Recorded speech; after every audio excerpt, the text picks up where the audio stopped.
And it is my pleasure to introduce Professor Govorun, who is a full member of Russian Academy, and he is one of the key specialists in translational medicine and proteomics. I cited him today during my talk. Unfortunately, he was not able to be.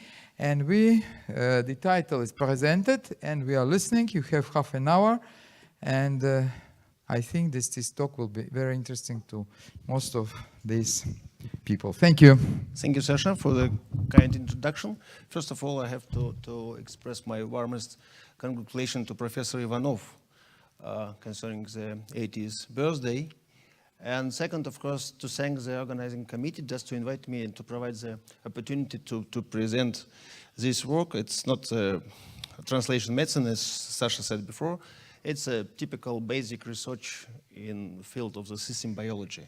And during the 30 years, my person and my group dealing with the very simplest bacterial named Mycoplasma. And we try to understand how it works. So, about Mycoplasma, this is a funny story because a lot of times the Mycoplasma was a champion where some terms or some innovation has been introduced. Sometimes with success, sometimes not. For example, in 20th century, Jack Manilov proposed to project here, proposed a grant, just for determination of the sequence structure, nuclear sequence structure of Mycoplasma. And this application was rejected as unenforceable. As you know, after 6 years, first two bacterial genomes has been sequenced, and one of these belonged to the Mycoplasma family.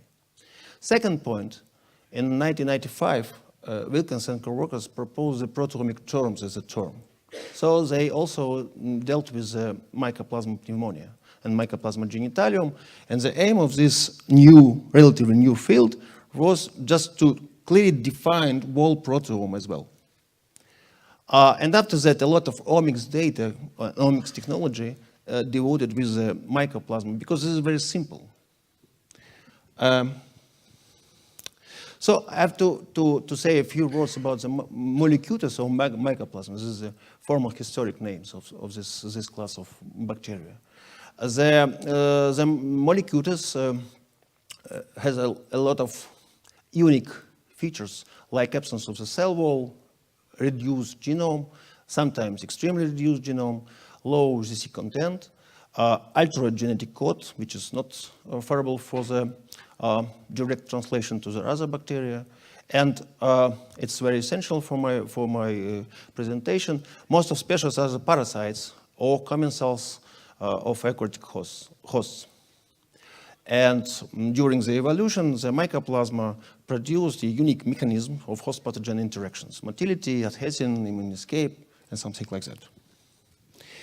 So, when the omics technology has been introduced in the common practice, European group tried to estimate the common feature for the Mycoplasma as an object. So, 3 articles in the Science in the 2009 has been published, and whole proteome interactome, metabolome and transcriptome has been defined, which is listed here. We also, just to read these articles, we also decided to introduce our initiative in Russia, and so we pick up some type of Mycoplasma. The name of this Mycoplasma gallisepticum is a laboratory strain, and the decision made in that time was just to apply whole omics technology for discovering Mycoplasma type of life and Mycoplasma interaction mechanism, Mycoplasma host interaction, of course, and just to define what kind of the new mechanism, based on what kind of new mechanism Mycoplasma can regulate by itself, can adaptate to any other environment condition, and can interact with the hosts. The general aim, and general aims was, does minimal cell requirement regulation itself? because it's not so clear. The reductive genome I will display in the further slides, and can be, based on the omics technology, extract essential data and reconstruct regulatory networks just to predict some unique features of mycoplasma as a model, mathematical model or experimental model. So why we are asking ourselves about the first question? Because when we look on the genome complexity of different kinds of mycoplasma, we have concluded that during the evolution reduction of genome size, the amount of regulations, TF factors and other regulators, very well known, also dramatically decrease.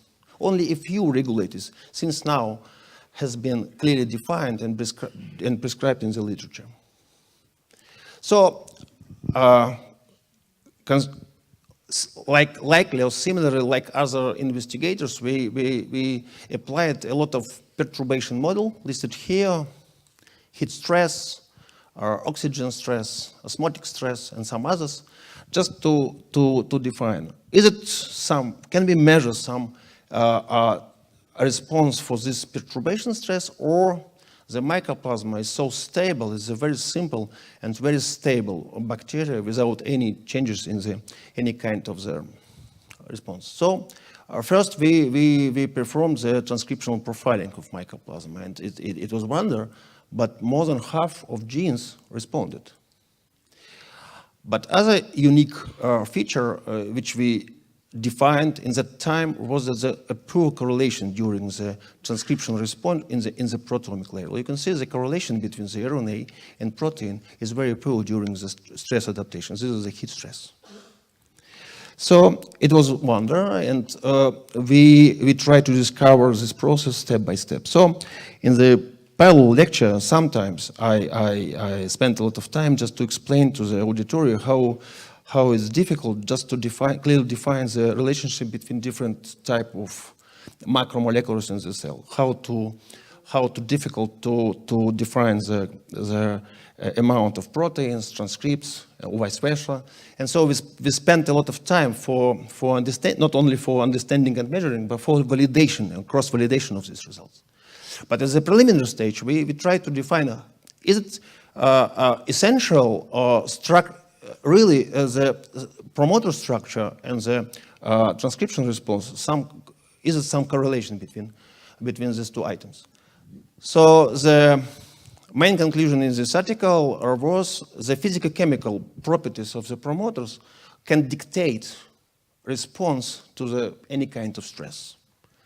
It's native because no transcriptional factors, not so many, and probably when we calculate the structure of promoters, we are able just to predict the strengths of promoters based on the physicochemical structure of these sequences.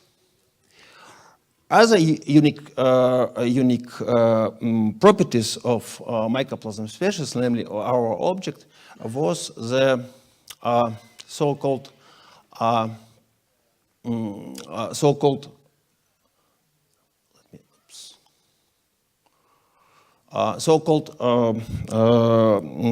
inclusion in the process of regulation terminators.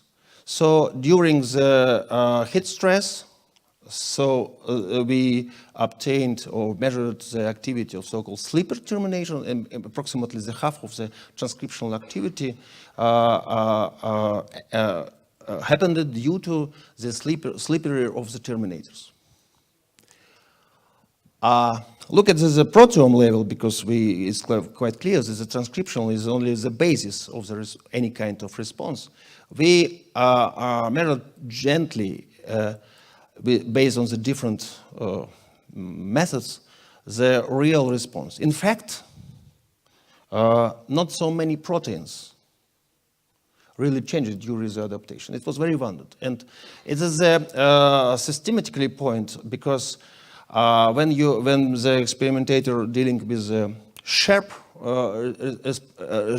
with dramatically changes in the proteomic level. So it's not so difficult just to measure a real and really quantify the response. In our case, the deviation between the control and the stressed cells was not more than 20%.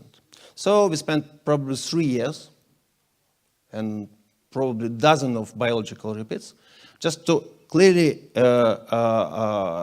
quantify the proteomic response as well after the stresses. So you can see this is an article published only this year. So in this stage of our investigation, we have clearly concluded that in case of transcriptional regulation, most of transcriptional events belong to the noise. It's not so significant for the regulation process as well. But in case of the proteomic level, not so many proteins change it as well, which is listed here. So, and there's a discrepancy between the transcriptional regulation, transcriptional activation or suppression, and protein degradation allowed us to look deeply on the process just to find the reason or reasons which can influence on this strange phenomenon. So, first conclusions, it's obviously clear, was that translation ignores transcriptional perturbation. So for us, it seems not so clear how it happened because canonically, the transcription and translation level should be correlated. But in our case, so there was no correlation as well. So, and it was wonder that during the control cultivation, when the cell growing under laboratory conditions, I have to say, so it was a good correlation, which demonstrated here. But in the stress, the correlation was very poor, and we tried to find the reason. So my co-workers, my colleague, Gleb Fisonov proposed that in principle, it should be the very simple explanation of this phenomena. So first of all, we calibrate the RNA sequence data, and based on the quantitative PCR or other related techniques, we have concluded that not so many transcripts per cell exist not only during the laboratory cultivation, but during the stress cultivations. It means that the copy number of RNA per cell were not more than 1 per copy, or even 0.1 or 0.1, something like that. So the transcripts before stress conditions existed in the cell in the copy less than 1. So it is based on these findings, the Fisonov proposed that for adaptive response, essential only these transcripts, the copy number more than one copy per cell. So the statistical hypothesis for explanation of this phenomena, a poor correlation during the stress between proteins and transcripts, where and is that when the abundance of transcripts enough for translation, so they are involved in this stress adaptation. If the abundance of transcripts less than one per cell, it's not enough for initiation of translation. And we obtained a good correlation for the further measurement between this hypothesis and this experimental data. Namely, when we measure the deviated proteins, we pick up the improvements of our hypothesis, namely all proteins which deviated during the stress had a transcription level more than one per copy as a preliminary condition, and dramatically increase for that. And the important observation and important conclusion for that period was the first: not enough to look at the sequence coverage during the transcription profiling. It's very essential just to gently calculate amount of transcripts just to conclude, is it essential for regulation process or not? Just to say, is it the unique features of our object, or namely it's presented in the type of bacteria, namely Molecutus, we prepared the same experimental approaches, used several types of Mycoplasma cell, namely Acholiplasma and Spiroplasma. So if you have seen this type of cell, are the far neighbors. So and of course, based on the physiology, it's quite different. The Acholiplasma nadlaivia is a typical saprophyte and is able to live in the environment and survive in the environment. Spiroplasma is the obligate parasites for the floral plants and some insects. And Mycoplasma gallisepticum is the obligate parasites of birds and the most reduced species. So, first of all, we have seen on the promoter structure, because the basic concept was that this physicochemical structure of promoter can dictate the response during the adaptation process. And we have seen that in spite of the genome reduction and some other unique features, most of the Mycoplasma species has more or less similar promoters, but with a different set or amount of transcriptional factors. And when we prepare the high throughput reconstruction of the transcriptional control networks in the molecules, we have concluded that mostly the transcriptional regulated, devoted or connected with the metabolic function, nor replication function, ribosomal profiling, and something like that. Which is listed here. So the majority of the transcription factor controls the metabolism. You have seen that in this slide that the amount of the transcriptional factor in the different type of Mycoplasma quite differ. The absolute champion here is the Acholiplasma nadlaivia, and the amount of transcriptional factor more or less correlate with the E. coli and Bacillus subtilis, calculated in the genome size. But in case of Mycoplasma gallisepticum, we have 10 but predicted transcriptional factor, and only few, probably 3, if I remember exactly, known transcriptional factor. It's not so much, just to explain all events which happened during the adaptation. So when we integrate different kinds of data, metabolic data, transcriptional data, and proteomic data, so we conclude an additional conclusion. So the ribosome can filter non-specifically transcriptional changes or response, and it should be some tiny mechanism which control conversion of transcriptional response to the proteomic response in this unique type of bacteria. So this is the conclusion. First chapter, connected to the first chapter. Mycoplasma has a simplest transcriptional factor network due reduction of metabolism, because most of Mycoplasma species strongly related to the host metabolism and can accrete any substances from the host cell. The few remaining transcriptional factor control the few metabolic pathway, because this pathway belongs to the K cellular function, like Sayk cycle and something like that. And is it all? A lot of effort, proteomic investigation, transcriptomic investigation, something like that, and nothing special new.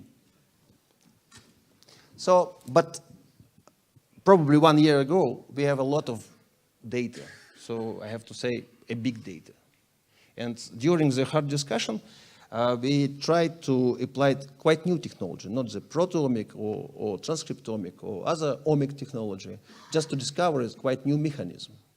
I discovered mechanism for that. And so I have to demonstrate quite new data, unpublished data, which obtained during the last few months.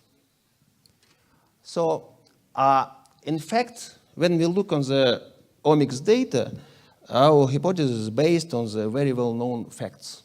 So we try to compilate it, to communicate it, to extract some new models. But the main question in that time was, can we use only information about the sequence, transcriptomic data, and probably proteomic response, just to create some new hypotheses about the regulation? Or can we use new experimental model? Because the main point of this drama is slow proteome response as well. Few proteins dramatically change. The dynamic range of this change is not more than 2.0-fold, and that's all. So, first of all, we use neural networks just to combine two different things. Bioinformatic tools, which is formalization of promoter structure, and of course our experimental data concerning the transcriptomic response in the different conditions.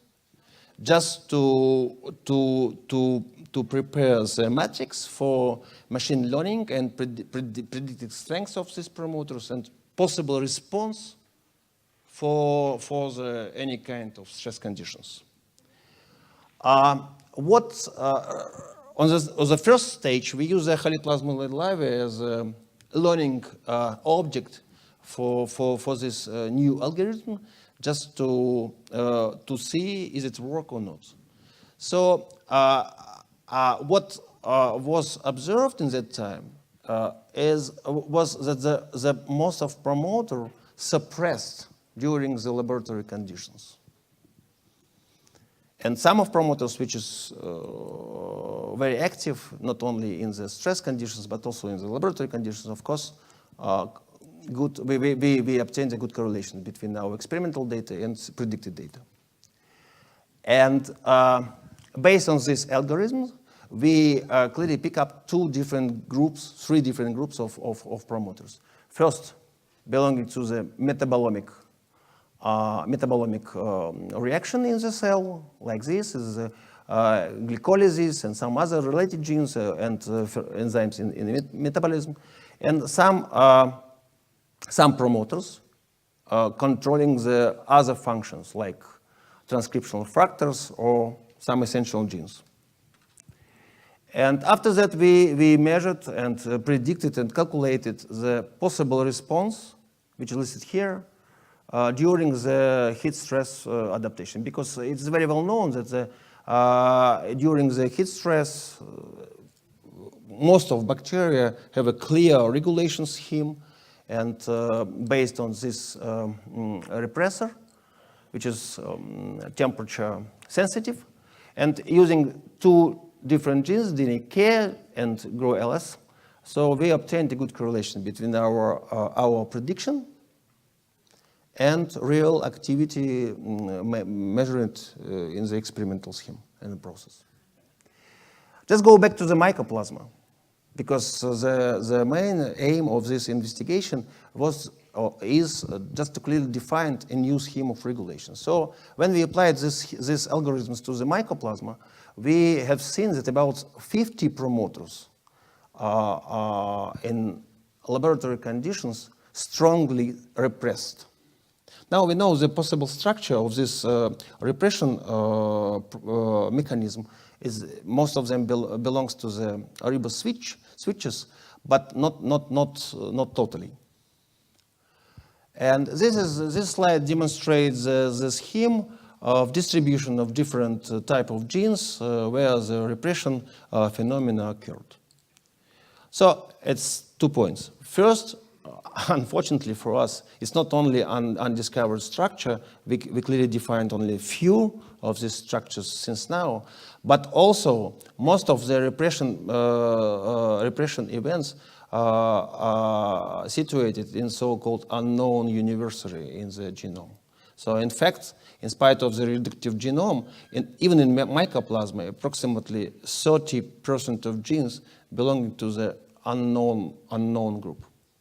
with no orthologies and some other ideas. What is this? So we just to improve this mechanism, or just to improve the predictions, we construct the genetic tool for discovery of this structure, and then clearly demonstrate that it works. So our model completely fitted to the structure involving in the suppression process. For example, demonstrate here. So the mutation in one structure can regulate of transcription as minimum as 1 order of magnitude. So just go back to this scheme and to the last chapter of this. Can we use the experimental model? Can we change the experimental model just to clearly define another proteomic conditions for mycoplasma? So I remember during my experimental life that the mycoplasma is a native parasite of cell, eukaryotic cell. So it's not so true exactly, because a lot of mycoplasmas belong to the so-called surface parasite or membrane parasites. But some of them, it's a typical or pure invasive parasite. So the Mycoplasma gallisepticum can penetrate the eukaryotic membrane and live in the cytosolic fraction. So when we use this model, we clearly see the dramatic proteomic perturbation occur during the infection. Not only the first stage, but also during the chronic infection, which happened during the few weeks. What was surprisingly for us, that just after extraction of mycoplasma from the cell cultivation, eukaryotic cell cultivation, the proteomic profile exists during the 12 passages on the artificial media. So it's we discovered the phenomena when so-called the proteome of mycoplasma displays so-called phasic behavior. One proteome always occurred during the laboratory cultivation in the tube, in spite of any stress conditions. Second, occurred during the infection. So there should be some switch which regulate of this two different conditions. So we look at the physiology of mycoplasma and clearly define that during the infection, mycoplasma generate a lot of active form of oxygens. And when we look on the proteomic more gently, we pick up several regulators, which also dramatically change on the proteomic level. And after that, during the further investigation of this process, we discovered two different systems responsible for this proteomic changes during the cultivation in the eukaryotic cell. YEPC system and the SPX system. As a function of SPX system in the other bacteria, it's not so very well known, but in case of the mycoplasma, these two proteins, two regulators, can play a crucial role for the whole proteome distribution and new proteomic map. So there's two things. First of all, in case of the transcription level, it should be, and we now clearly demonstrate it is. It are several phenomena like total transcriptional suppression during the stability cultivations laboratory conditions. And second, it should be some proteins which control the proteome stability or instability during different environmental conditions or different physiological conditions for mycoplasma. And now the next attempts, we will focus on the so-called process, we name it as a synchronization process, how the transcription and proteomic switching connected to each other, how the proteomic and transcriptional perturbation can influence to each other. So it's the plan for the next investigation. So just before the final slides, I have to express my acknowledgements to my colleague in the different laboratories, Institute of Physico-Chemical Medicine.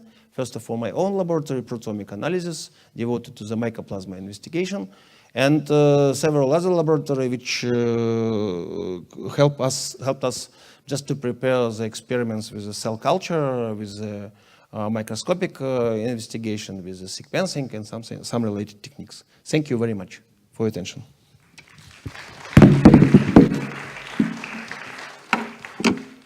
Well, Vadim, thank you for this overview of microbiology, well, which may be a part of translational medicine anyway. So this paper is open for discussion. Well, Martin? Is there a toll receptor for one of these surface proteins of the mycoplasma? But toll receptor? Toll receptor recognizing those? Nobody knows exactly the tiny mechanism how mycoplasma penetrate to the cell.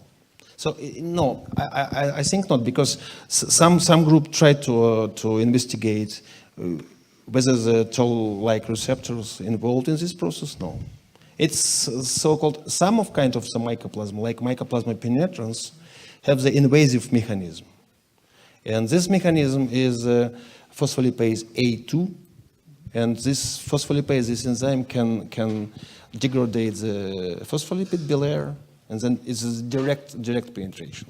In case of the Mycoplasma gallisepticum, there's no data about the exact mechanism. It's not our object, because mostly we use a cell culture like a model. But do the immune cells respond to the mycoplasma? The mycoplasmas as well have a lot of mechanism how to escape.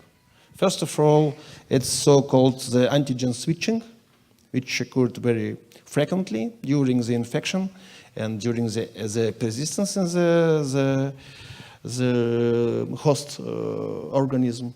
And second, a lot of different chemical factors which suppress the immune system, yes. Even during the persistence of mycoplasma, macrophages and other cell of immune system. Okay, thank you. Here. Huh? Yeah. Although you didn't touch about this, but you think that heat changes can affect epigenetics of the cell? So we performed the experiments concerning the epigenetic status of mycoplasma during the infection and during the cultivation, during the stress. So we have some data concerning the status of methylations of different genes. And it's, of course, correlate with the transcriptional activity.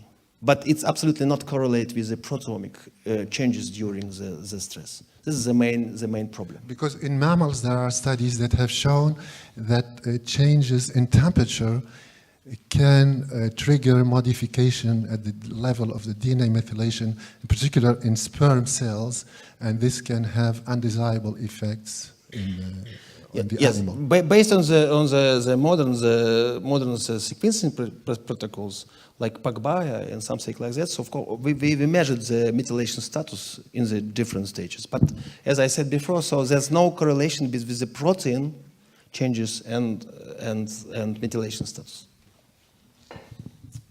So thank you very much.